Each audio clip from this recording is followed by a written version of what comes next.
Well, good afternoon, everyone. This is Nana the Canner, and I want to welcome you back to the edge of the Boreal Forest here in Saskatchewan, Canada.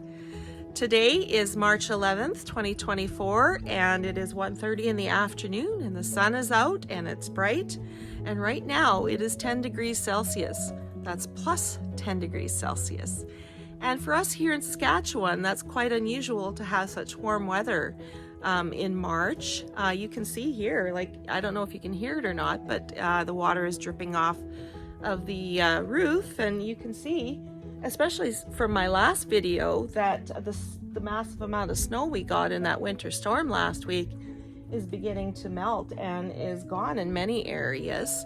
So not only are we having this beautiful 10-degree weather, but in the last week and a half to 2 weeks, we had 2 major winter storms that brought whiteouts and blizzards, and the last one brought an enormous dump of snow onto the province, and in many areas of the province it brought business as usual to a grinding halt until it could be taken and removed. So this weather is very unusual for us. It was unlike 2 years ago in 2022 when we had what I called the Snowmageddon. We had so much snow that winter that we were running out of places to put it, literally. We were pushing it into the pasture, we were pushing it into the tree rows.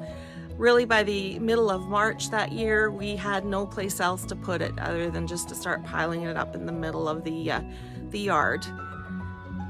And because we had piled it up in the middle of the yard, the grandchildren ended up with a huge sledding a hill that they really enjoyed. So there's always a silver lining to all of this. Even though there was a massive amount of snow, we managed to have fun with it. Now, back to what we're doing today. Today I want to take you and show you the plants that we started, the seedlings that we started in February, and just give you an idea as to what they look like. And then also too, I want to show you some different seed packets that are available in my area, and just talk a little bit about what to buy in regards to seeds and such. I'm not an expert on it, but I am learning.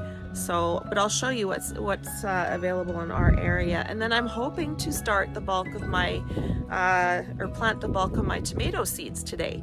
And what's really exciting about that is the fact that except for the beefsteak variety, all of the rest of my tomato seeds are going to be second generation seeds, because I finally got around to seed saving my tomatoes seeds last year. So I'm really excited to see how that will turn out this year.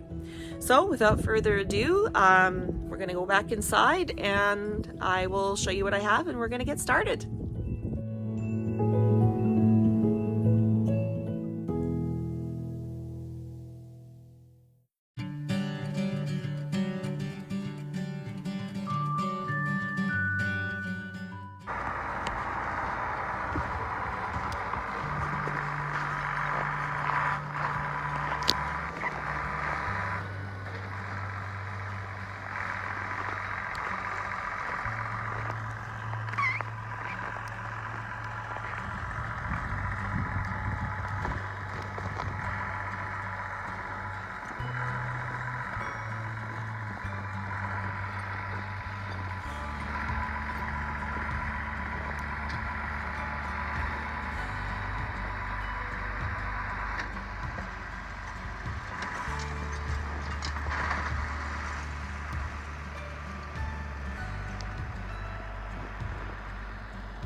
That's the dugout.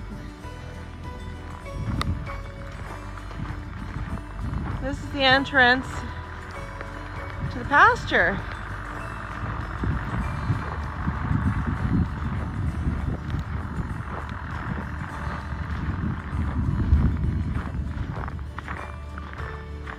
We shut the stove off a couple weeks ago. Look at all the snow in there now. I just want to show you if I can get up here. Look how deep and how far the snow goes.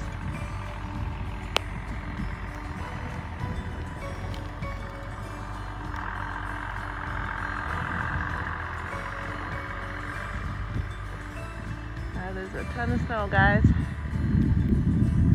2021, 2022.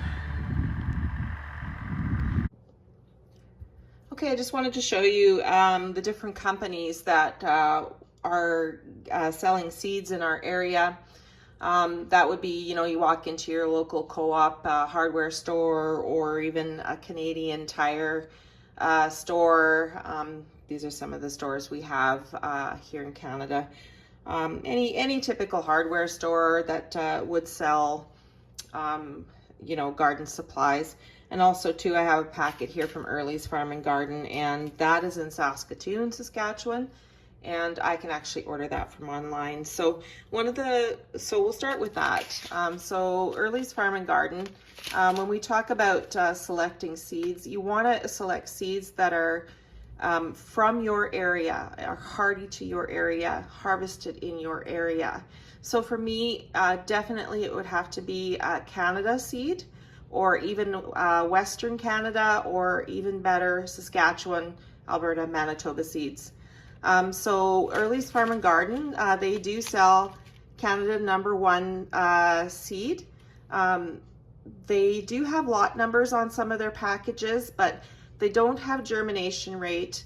They don't have barcodes. Some of the other companies have barcodes that you can just scan and it'll open up and give you information in regards to that. They don't give you a date that you can look at to say, oh, I need to use this seed up by such and such a year or whatnot. But like I said, I've ordered from Early's Farm and Garden for many years, and I've found their seeds to be very, very good. The germination rates are really good for them. So that's one I order online. Another one that you can get in my area is Mackenzie Seeds. And Mackenzie Seeds is out of Brandon, Manitoba, which is the province to the east of us. Mackenzie Seeds also puts the barcode on the back of their packages so that you can scan it and you can take a look at where the seed is coming from. It is Canada #1 seed. And also I noticed with Mackenzie Seeds, I had picked out a different company of seed called Livingston. And I wanted to show you that this is actually Mackenzie Seeds. I don't know if you can see this or not, but they're actually the same company, even though it's a different brand name on the front. They both come from the same place. So that does happen. Also too, there's Mr. Fothergill's. It is kind of a fairly new company to the area. And so I was looking at the back of their package, and the first thing I seen was packaged in England. And I'm like, oh, I don't necessarily know if I want anything from England. I mean, I want as close to home as possible. But then I look on the top and it gives you a sow-by date, and it says Mississauga, Ontario, which is Canada, and is Canada #1 seed. So it is from Canada, but for some reason, this particular seed gets shipped over to England and packaged in England and then shipped back, which does not make sense to me at all. This is another brand name of seed that's offered in our area. I hadn't really heard of the Burpee company before. And to be honest with you, drying beans are not a big thing here, but they are becoming wider available, like kidney beans and navy beans, and this is pinto beans. So I bought this because I'm interested in pinto beans. I've never grown them before. And so when you take a look at the back,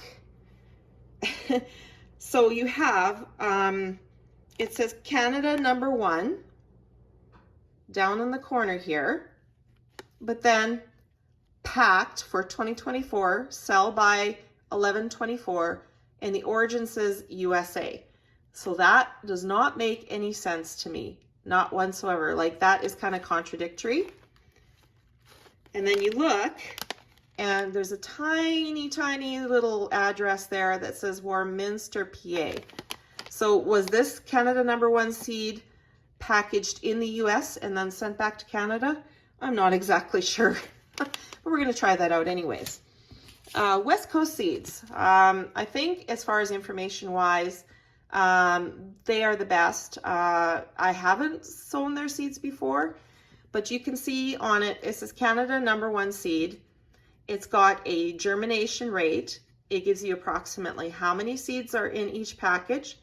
It gives you a lot number, and it says packed for 2024. So this is typically, or what you would want to, is to sow them in 2024. They'll probably still be good beyond that, but definitely best in 2024. And when you look at the back, you can see they're from BC.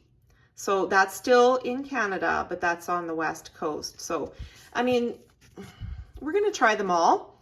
And I do know what I like best and what I don't, but I just wanted to let you know to take a look at each seed package that you buy, see what you can find out about it, and try and get the seeds that are hardy and closest to your area, because those are the ones that will have the best germination rate for you and will grow the best in your area. So that's just kind of one rule of thumb for that. So I wanted to show you that, and I'm just going to move on to seeding the tomatoes. Okay, so there's really not a whole lot to see in regards to tomato seeds. I mean, a tomato seed is a tomato seed, and I'll show you what it looks like in a bit. I managed to save 11 different varieties of tomato seeds last fall. The one that I didn't get to save, I did have the bush beefsteak tomato sitting down in an area in the garage, and it started to get a little moldy, and somebody thought, oh, well, it's getting moldy, it must be garbage, and threw it away. Well, no, I was actually going to save seeds from that, and even though it was getting a little bit moldy on the outside, it would have been perfectly fine.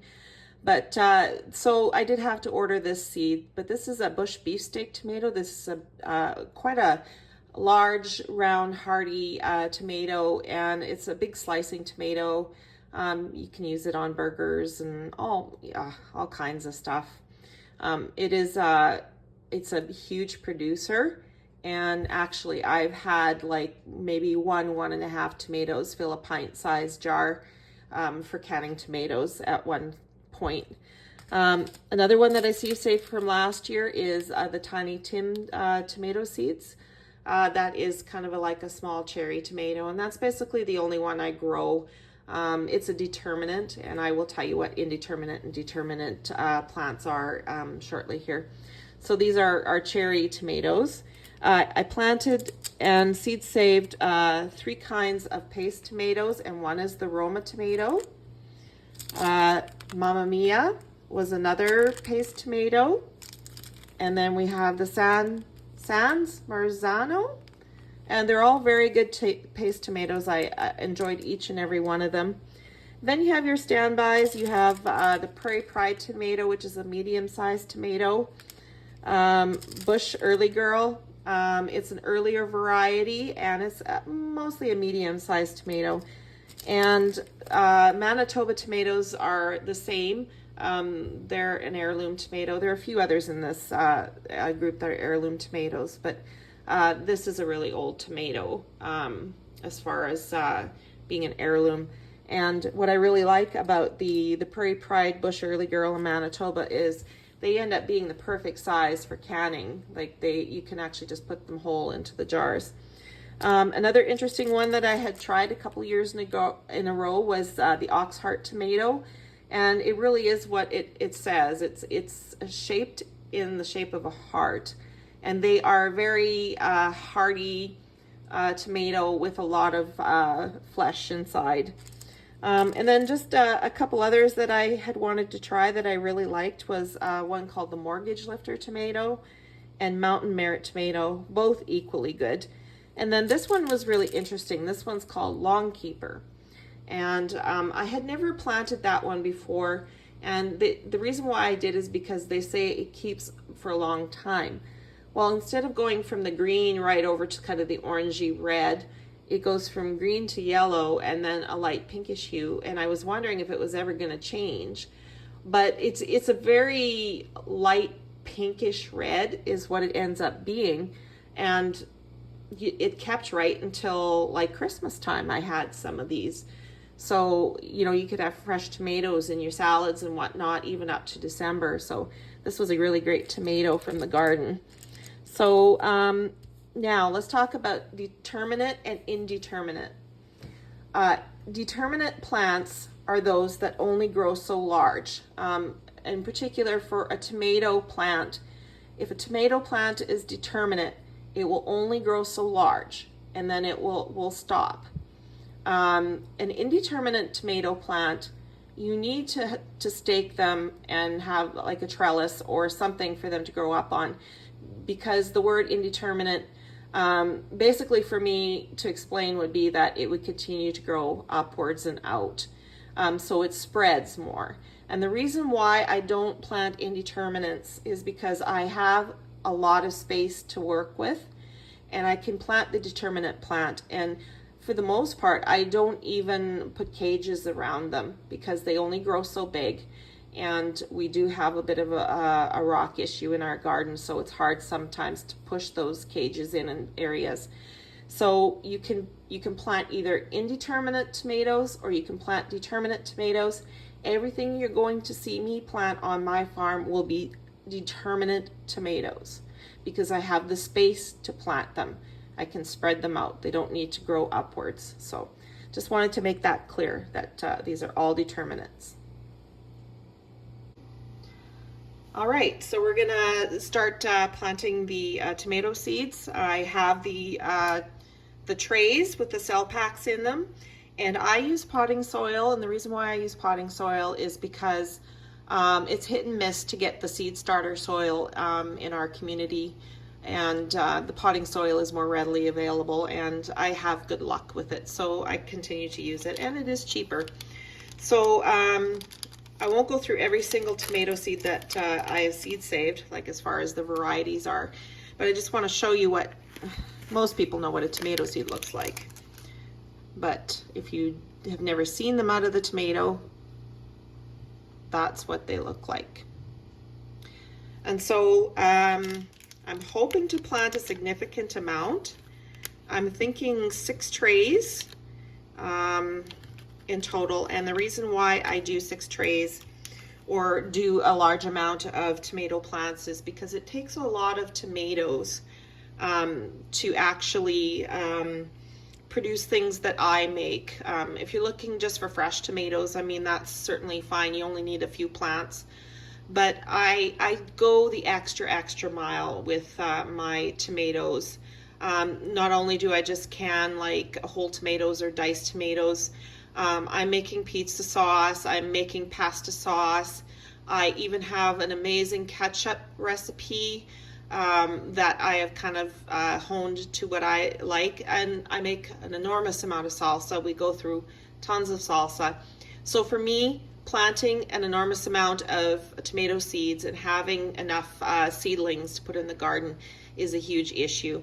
Or not a huge issue, but I mean it's a huge thing. We need to make sure that we have enough.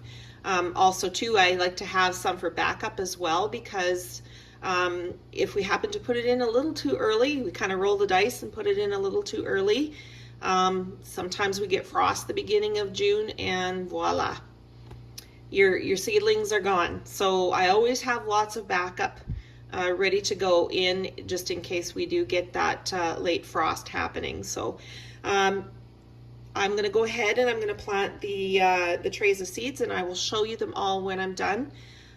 They go about 1/4 inch into the soil, so not very deep.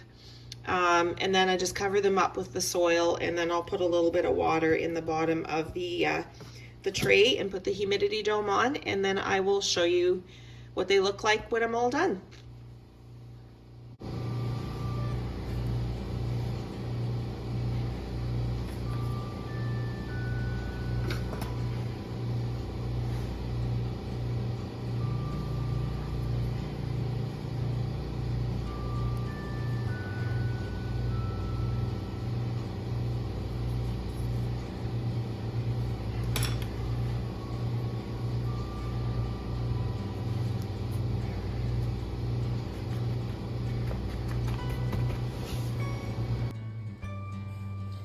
Also too, I wanted to just let you know that because I have so many seeds, what I do is I've actually put a couple seeds in each space. So there's a cell pack, and there's 6 spaces that I have allotted in the cell pack.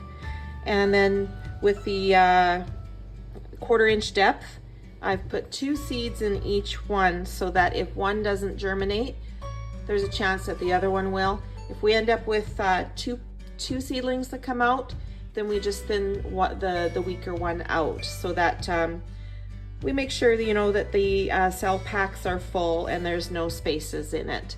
That's one way that I do it. A lot of other people, or many people, will just start them by just spreading them in a tray of soil, and it can be quite thick as well, and they put a layer of soil over top, and once they all germinate, they're all in one big bunch, and then they take it and they plant it into each cell pack, maybe 6 per cell pack. But I skip that process. I probably use just a little bit more seed doing it this way, but this skips the whole process of replanting the seedling into the cell packs. So that's how I do it. Well, there you have it. There is 6 trays of tomatoes seeded. There is approximately 72 in each tray. So hopefully our germination rate on our home seed saved tomato seeds is good. So this is all brand new. We're gonna go down this rabbit hole and journey together, and we'll see how it goes. And I just wanted to give you an update as well on all of our seedlings coming up.